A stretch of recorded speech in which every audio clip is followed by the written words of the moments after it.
Olá, sejam bem-vindos ao Despertando o Espírito Santo. Essa semana nós estamos meditando um trecho maravilhoso do Evangelho de São Lucas, no qual Jesus vai ensinar aos seus discípulos que para que nós possamos segui-lo, para que nós possamos encontrar um caminho novo, uma vida nova, vai ser preciso deixar para trás os nossos apegos, a nossa comodidade e as histórias antigas. Quantos de nós quer muitas e muitas vezes ainda voltar lá atrás para se despedir das coisas antigas, quando na verdade Jesus diz: me segue, vamos em frente para as coisas novas que eu tenho para você. E é por isso que eu convido você a se inscrever no canal e já deixar o seu like, que é o sinal de positivo logo aí embaixo da tela, e a compartilhar este vídeo com os seus amigos, com as pessoas que precisam e gostam de ouvir a palavra de Deus. Ah, e não se esqueça de me seguir lá no Instagram, Despertando o Espírito Santo. Vamos ao vídeo.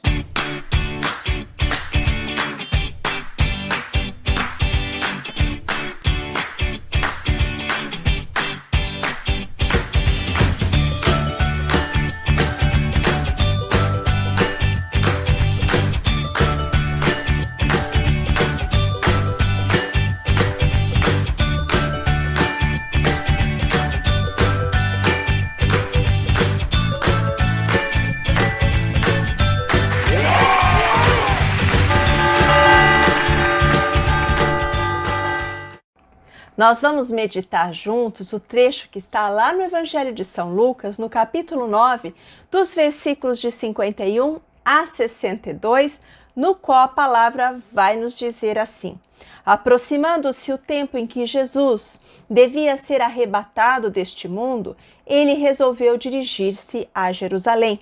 Enviou diante de si mensageiros que, tendo partido, entraram em uma povoação dos samaritanos para lhe arranjar pousada. Mas não o receberam, por ele dar mostras de que ia para Jerusalém. Vendo isso, Tiago e João disseram: Senhor, queres que mandemos que desça fogo do céu e os consuma? Jesus voltou-se e repreendeu-os severamente. Não sabeis de que espírito sois animados? O Filho do Homem não veio para perder as vidas dos homens, mas para salvá-las. Foram então para outra povoação. Enquanto caminhavam, um homem lhe disse: Senhor, eu te seguirei para onde quer que vás. Jesus replicou-lhe: as raposas têm covas e as aves do céu ninhos, mas o Filho do Homem não tem onde reclinar a sua cabeça. A outro disse: segue-me. Mas ele pediu: Senhor, permite-me ir primeiro enterrar meu pai. Mas Jesus disse-lhe: deixa que os mortos enterrem os seus mortos. Tu, porém, vai e anuncia o reino de Deus. Um outro ainda lhe falou: Senhor, te seguirei, mas permite primeiro que me despeça dos que estão em casa. E então Jesus vai lhe dizer: aquele que põe a mão no arado e olha para trás, não é apto para o reino de Deus. Palavra da salvação, glória a vós, Senhor.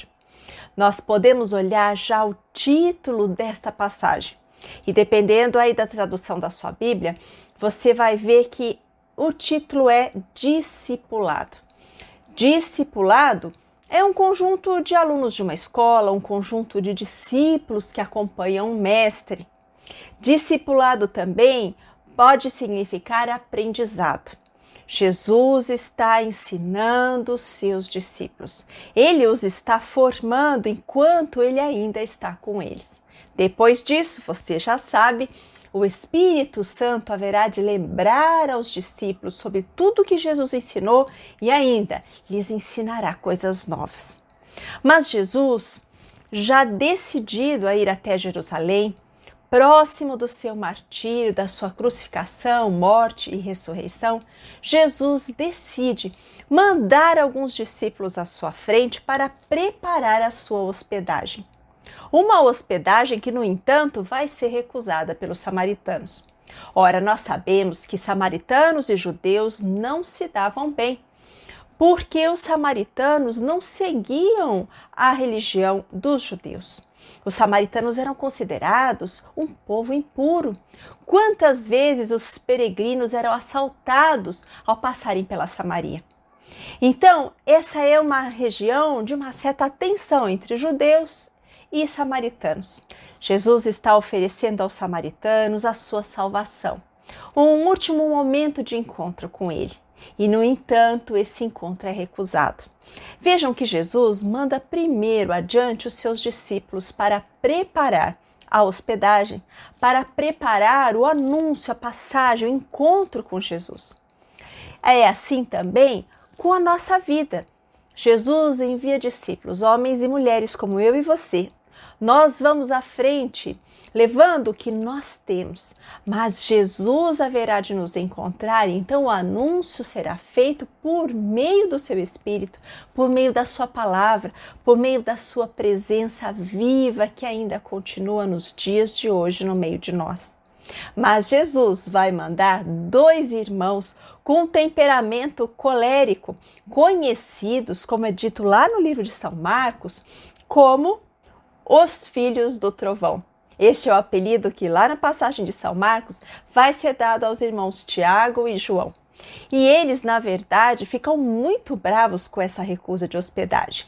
Voltam-se para Jesus e, com uma expressão que parece não caber dentro do Evangelho, perguntam a Jesus se Jesus então quer enviar o castigo para os samaritanos, porque eles ainda trazem consigo aquela visão de um Jesus, de um rei que vai trazer a vitória pelas armas, pela revolução, e também um rei que vai punir. Mas Jesus os repreende, porque Jesus é um rei diferente. Jesus sabe que todo homem e toda mulher encontrarão redenção na cruz. A salvação que Jesus está disposto a dar para cada um de nós, ela vai englobar os samaritanos, os judeus, todo tipo de povo, todo homem na terra poderá alcançar a salvação por meio de Jesus. Não haverá mais distinção.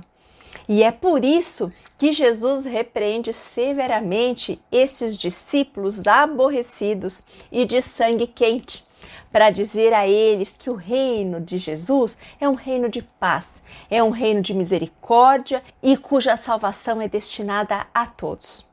Mas ainda as escrituras seguem e nós vemos algumas personagens que vão dizer para Jesus que têm vontade de segui-lo, mas que antes precisam sempre fazer algo que é muito importante. Jesus vem nos ensinar que anunciar a boa nova, anunciar o reino é a prioridade número 1. Buscar Jesus, conviver com ele, ter tempo com ele, desenvolver amizade com ele é prioridade número 1.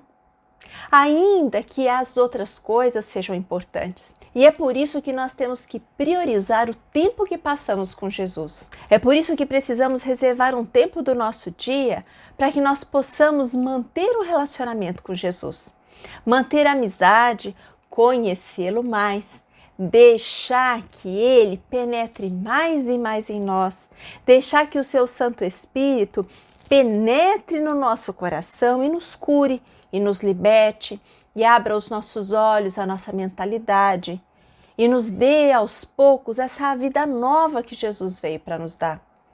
Cada uma dessas pessoas vão dizer que tem outras prioridades, então elas têm a intenção de primeiro resolver as suas necessidades particulares para só depois seguir Jesus. Pois, na verdade, sempre nós devemos seguir Jesus primeiro. Ele é o nosso primeiro amor, ele é aquele que nos dá força para que nós possamos enfrentar todos os desafios do dia. E é por isso que é tão bom começar o dia com oração. Ainda para aqueles que não têm tempo de reservar o seu tempo de oração logo pela manhã, mas ao acordar, fazer memória do Senhor. Remeter o seu pensamento agradecendo, entregando o dia. Esse é um modo de nós colocarmos Jesus sempre em primeiro lugar, entregando para Ele tudo o que nós ainda temos para viver. E nós podemos ver no último versículo desta passagem o grande resumo da passagem toda. Quando Jesus vai dizer: aquele que põe a mão no arado e olha para trás, não é apto para o reino de Deus. Esse é o grande resumo deste trecho do Evangelho. Quando nós decidimos seguir Jesus, nós estaremos sendo direcionados para uma vida nova, para um caminho novo. E para quantos de nós isso é uma grande verdade? Quantas vezes nós estamos dispostos a começar um caminho novo com Jesus? E esse caminho, às vezes, se confunde com uma nova trajetória, uma mudança de lugar e de situação na qual nós estamos. Lembremos-nos de que Abraão, quando é chamado por Deus, ele é chamado a deixar sua parentela e seguir para uma terra nova, porque ele seria pai de uma nação inteira. E era preciso que ele deixasse ali aquele ambiente, aquela comunidade, que muitas vezes era ligada a falsos deuses, para seguir um só Deus, adorar e amar um Deus só. E quando nós olhamos esta passagem que diz sobre aquele que põe a mão no arado, ou seja, ele chega a assumir aquela sua missão de discípulo, ele chega a se dispor a caminhar com Jesus, mas mesmo assim ele ainda está preso e ligado aos caminhos que ele andou até então. Mas é somente quando nós enfrentamos desafios que nós crescemos. Por isso nós devemos nos lembrar que Jesus quer que nós olhemos para diante, que nós olhemos para tudo aquilo que Ele ainda tem preparado para nós, que nós o coloquemos em primeiro lugar e que nós deixemos de ficar tantas vezes apegados às nossas histórias antigas, ainda querendo voltar para o comodismo, porque a verdade é que enquanto nós estamos acomodados, enquanto tudo é muito bom, nós somos displicentes em entregar para Deus o nosso melhor. Nós, quantas vezes buscamos com mais ardor o Senhor quando nós estamos em situações desafiadoras, quando nós estamos desinstalados, quando nós ainda estamos no meio de desafios, é aí que nós estamos mais apegados a Cristo. Jesus continuamente quer nos tirar da comodidade, quer dizer para mim e para você que o que Ele tem para nós é melhor do que nós vivemos lá atrás, que ninguém passa a vida toda no ninho, que cada animal, quando alcança ali uma certa autonomia, é levado para fora do ninho para que ele possa, então, seguir em frente no ciclo da vida. Nós devemos, sim, nos lembrar que quando pegamos esse arado, quando dizemos, Senhor, eu quero te seguir, quantas vezes isso vai trazer para nós desafios de vida nova. Às vezes Jesus vai mudar tudo por aí, mas tenha confiança nele. Ele haverá de cuidar de você como Pai amoroso que não desperdiça toda e qualquer oportunidade para te fazer crescer e para levar você na direção de tudo aquilo que Ele quer realizar na sua vida. Aquele plano que nós já falamos, pessoal e especial, só para você. Por isso nós pedimos ao Divino Espírito Santo hoje que Ele venha para nós e que o Espírito Santo nos ajude a deixarmos de sermos pessoas presas e apegadas ao nosso passado, a pessoas, a situações que muitas vezes foram tão boas, mas que têm o seu fim. E é preciso que nós comecemos uma história nova. Quantos irem por aí chorosos com histórias que já foram? Pois hoje nós queremos pedir que o Espírito Santo ponha aí no seu coração a alegria do novo, a alegria das novas histórias, a alegria dos novos caminhos, a alegria que faça com que o Espírito Santo dê ao seu olhar uma nova direção, para que você se lembre que Jesus é a sua prioridade, que você faça dele a prioridade do seu dia, porque a palavra diz que buscai primeiro o reino dos céus e tudo o mais vos será acrescentado. Tudo o que você precisa, toda a força que você precisa, todos os desafios que você tem que enfrentar, se você estiver com Cristo, você será sempre mais do que vencedor. Que essas palavras fiquem gravadas no seu coração. Fique com Deus e até mais.